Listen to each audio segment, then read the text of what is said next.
Hello, everybody. My name is Ray. Welcome to the Evangelical Dark Web. Today, we're going to be talking about Doug Wilson striking back against some of his most prominent critics, a group that goes by the name Examining Moscow. They're these rabid liberals that really don't like Doug Wilson, don't really know why, what started their dislike of Doug Wilson, which apparently has been going on for a decade. Don't really care to get into that either.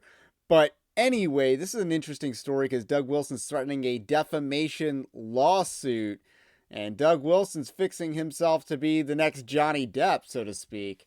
And it's pretty interesting the claims that the counts of defamation that he levies against them in a cease and desist letter that threatens lawsuit in a way that brings individual liability to people who operate anonymously online. So this is pretty interesting. So we're going to get to that, but first I want to let you know Evangelical Dark Web is a Christian news gathering and commentary ministry. We reported on this over the weekend, and if you were signed up for the Evangelical Dark Web newsletter, you would have gotten this because I don't do weekend videos a whole lot, but you would have gotten this article on Saturday if you were on the newsletter. You also can sign up for our Patreon-like system at evangelicaldarkweb.org/join. But the least you can do is like this video, subscribe to the channel, to the podcast, if you are new. So, Doug Wilson sent a cease and desist letter, and it's a little wordy. It's mostly, legal. I kind of get the feeling that Doug Wilson wrote this, but his lawyers kind of went over this, and he's gotten some apparently expert defamation case lawyers on the case. So he's got a 12-page cease and desist letter with a lot of footnotes citing social media posts from the group Examining Doug Wilson in Moscow, mostly known as Examining Moscow. So we wrote this article over the weekend, and one of the biggest things about this, there's 4 different counts. We're going to talk about each of the counts, but there's a lot of Doug Wilson critics out there, and I just got to say, we criticize Doug Wilson quite a bit on this channel, so I'm not like a Doug Wilson bro. I'm not a follower of his. I don't really align with his theology that much. He's Paedo Baptist.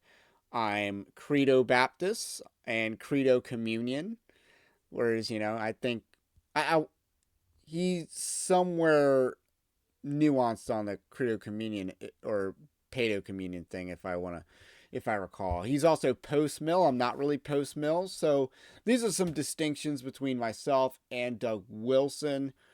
And it's interesting because we've gone after Doug Wilson for, to me, from a more orthodox position. They go after Doug Wilson. Examining Moscow goes after Doug Wilson because they're theological liberals. They don't have an orthodoxy that they're defending. They're simply liberals. And that's what this group is, and others like them. So he had a cease and desist letter with 4 different counts, and Doug Wilson has had enough and is threatening them with the defamation suit. The first count, and I'm using the word count, that might not be the official way to put it, but he has 4 things that he's hammering them on, so I'm saying count. Involves falsely accusing a student of Logo School of sexual assault over incidental contact in a basketball game.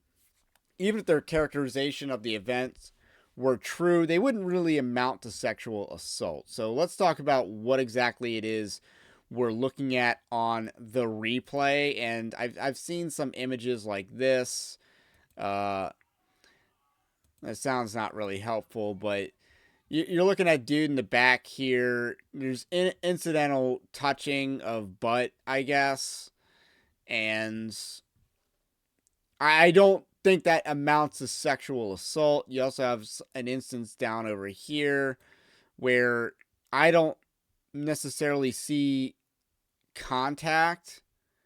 It's difficult to see, and the camera angle isn't exactly definitive. And a lot of the videos that have been surfacing online regarding this tend to be in slow motion, which is the least reliable way to showcase a video like this. You should be watching things that are viewed as evidence in real time as much as possible. But at the end of the day, let's just assume that this dude is a dirty player. He thinks he's a Philadelphia Eagle. He's gonna, see cheeks, grab cheeks, push cheeks, tush push style, and he's using this to get under people's head, in people's heads, in a basketball game. I don't think that amounts to sexual assault, and I don't think we should be lacing people up with charges of sexual assault for contact in a basketball game. I don't think that's warranted at all, especially if he hasn't been ejected or even called for it by a referee. So this is kind of ludicrous to accuse a kid who's not been charged of being, of sexual assault, and then to furthermore say that Doug Wilson is, go after Doug Wilson for this.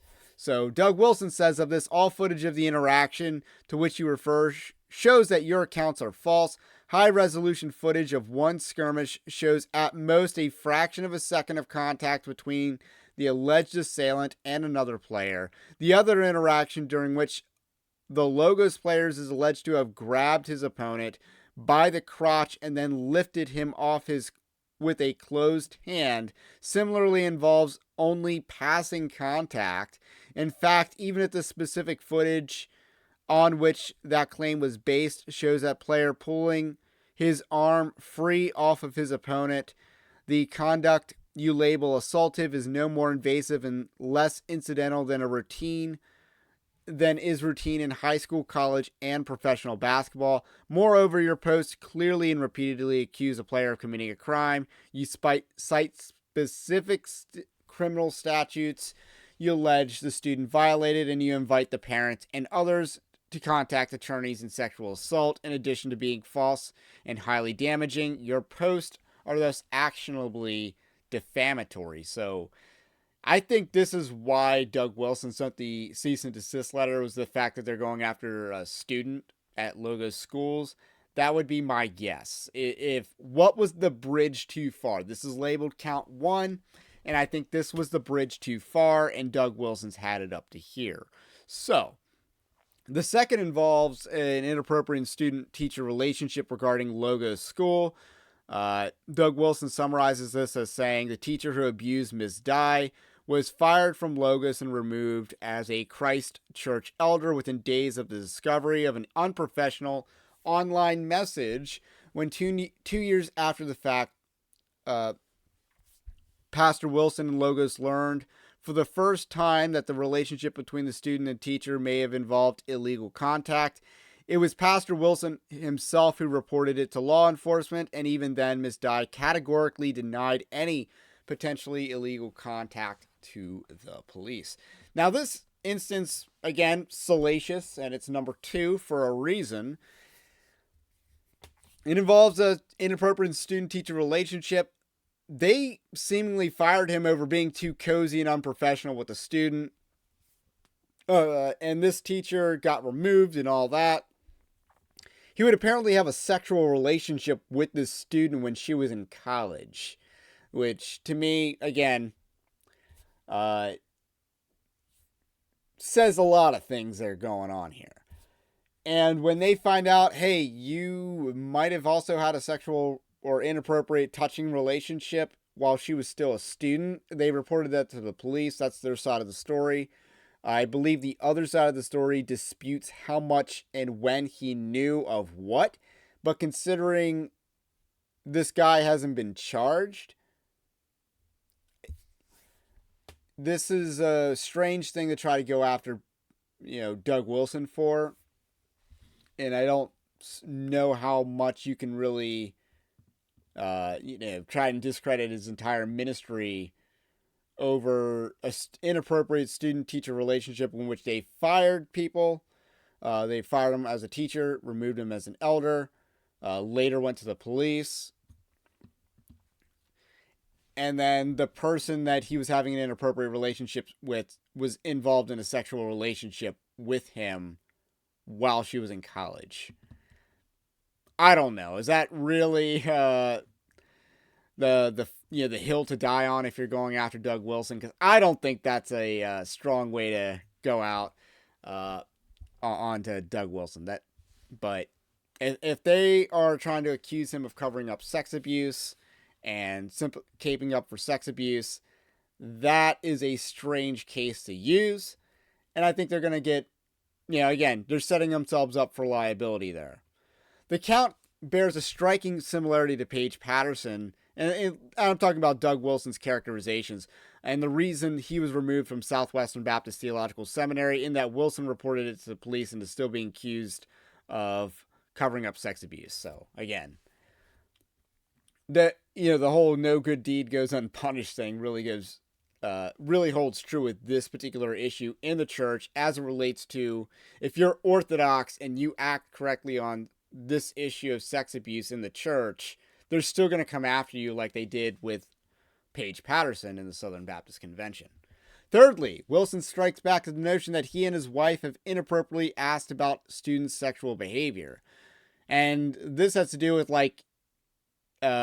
doing inquiries on students who have been found to have inappropriate behavior. They're trying to make sure things aren't, abusive or anything like that. And to that, Wilson says, neither Pastor Wilson nor Mrs. Wilson have ever sought to learn graphic details of sexual relationships of teen lovers or anyone else.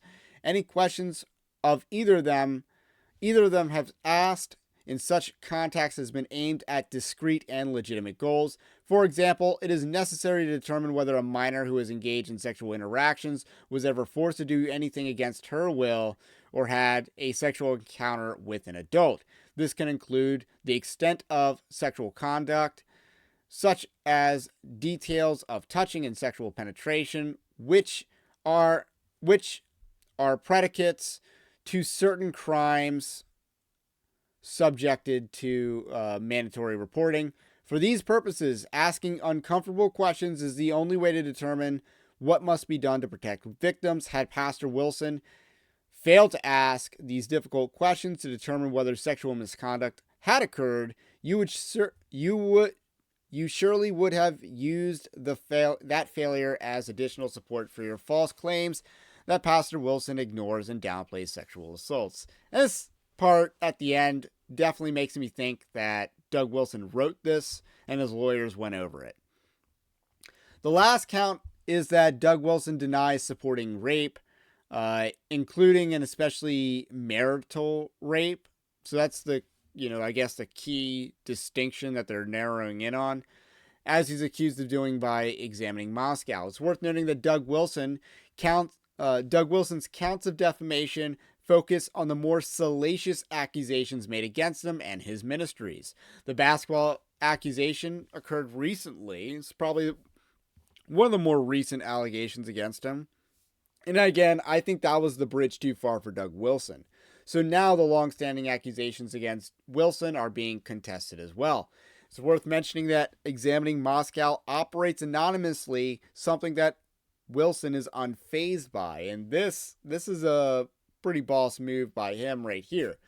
He says, quote, "You refuse to attach your own names to your propaganda, but your anonymity will not protect you forever. You have implored victims to contact you for legal recommendations, apparently without realizing that civil or criminal proceedings involving examining Doug Wilson would subject all of you and your co-conspirators to unmasking, not to mention potential liability.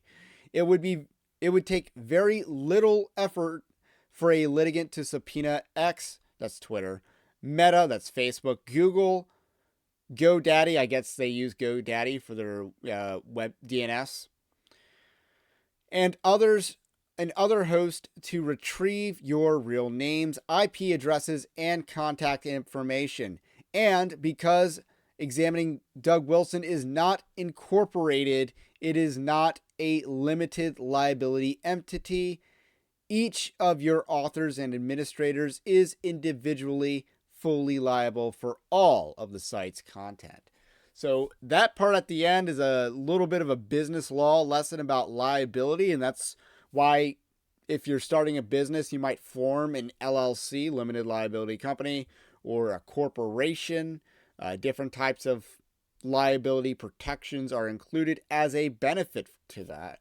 Uh, so, with that said, in fact, so he's giving a lesson on liability to these people. You know, he has a school called Logos, and he's schooling some people in some liability law. Examining Moscow has responded to this by teasing a crowdfunding campaign and bringing on the notorious liberal Boz Tijevigian. I don't know how to pronounce his name, for their legal defense. Apparently, he's actually interested. So that dude, I believe, writes for like RNS. So he's a hardcore liberal, but he's also a lawyer, which, you know, pretty bad combination, but that's who they're resorting to for legal help. To me, I think this is a no-win situation for examining Moscow, as their ability to fund and win this potential lawsuit is dubious at best. I think Doug Wilson does have a strong case, especially when a jury is not going to fare well with accusing a minor of a crime, and Doug Wilson looks like the hero for defending a child under the law from these online internet trolls. I don't think that plays well in front of a jury at all. I also think the facts are more on Doug Wilson's side. Again, examining Moscow is kind of an unhinged liberal group. And again, I also want to bring up the deeper pockets. Doug Wilson has deeper pockets than these guys probably have. That's why they're floating a crowdfunding campaign. So that's my take on that. My name is Ray. This is the Evangelical Dark Web. If you like this kind of content, subscribe to the channel if you are new. Until then, we will catch you on the next one.